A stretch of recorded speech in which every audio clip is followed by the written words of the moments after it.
Hello everyone, welcome to another video. Today we're gonna do Piesta's book reviews. I'm gonna talk about this video, the books that devoured my father. I read it in Portuguese, but it's translated into a few other languages. It's quite a good book. I know the author from reference from other people, and I ended up interviewing the author a few weeks ago, maybe 1 month ago. And from the pile of books that we had in our home, of which my wife mostly read most of it, um, this one felt rather short, so I started reading it. And since I started reading it before the interview, I decided to keep reading it throughout. And I really liked it.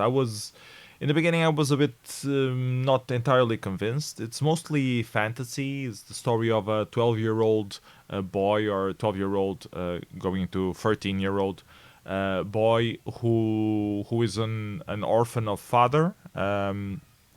So his father died before he was alive, and the story goes, as his grandmother told him, that his father was devoured by books. He was really into books. He had an old attic full of different kind of books, adventure books, mystery books, all kinds of things. And then he had a very boring job, but he always snuck books in to read while he was working. And uh, some people say he had a heart attack, but the real story is that he was devoured by the books. Um, and he left his legacy to his kid, and his kid is now discovering himself and discovering his father's collection of books.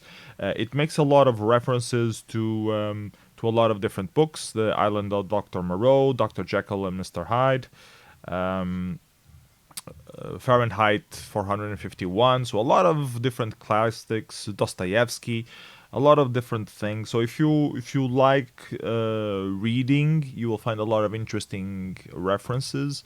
If you But even if you don't know them, it's still an interesting book. It doesn't force the references on you. It just makes reference to them and explains the why. So it's not like a wild reference that you need to know the original to understand the joke or the meaning behind it. Um, it starts becoming, so it's like a fantasy kind of explanation of the kid, and then it sort of feels like it's turning into a coming of age kind of book. And then the ending has this twist that I really found it very good. It's very raw and abrupt, the ending, but I really liked how that was. It really makes you think twice about the whole book and want to reread it to understand the nuances of what he was building. So I really think it was really well made. I think it deserved the literary prize that it got here for Maria Rosa Colasso in 2009. I think this is one of the first books that were published by Afonso Cruz as well, so I can see why he became such a known author after this. So I can recommend the book. It's short, you can read it really well. It took me like 15 days to read it or more because I like overall I think I read it like in 3 short sessions. I just had a very long period in between them because of reasons that don't matter to the actual reading. But it's really easy to read. It flows really well. You can probably read it in one single sitting if you have like 2-3 hours of your day. Depends how fast you read, of course.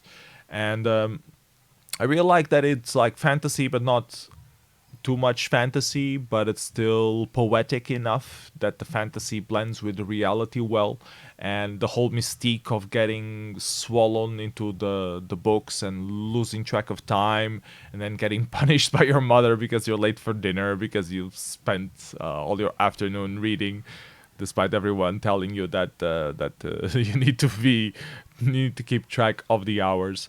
So I think for someone who is a book lover who loves to read, this resonates a lot, and I think it's also interesting for young kids. And it I really like the story. I don't want to spoil the ending. That's the only thing that I'm not talking about in this video, after all. But I really think it's worth checking out, reading. There's some interesting life lessons and a whole magical mystique vibe around book reading, which I think you will enjoy.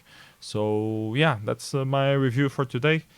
Os livros que devoraram o meu pai, The Books That Devoured My Father, by Afonso Cruz. Bye bye everyone, take care.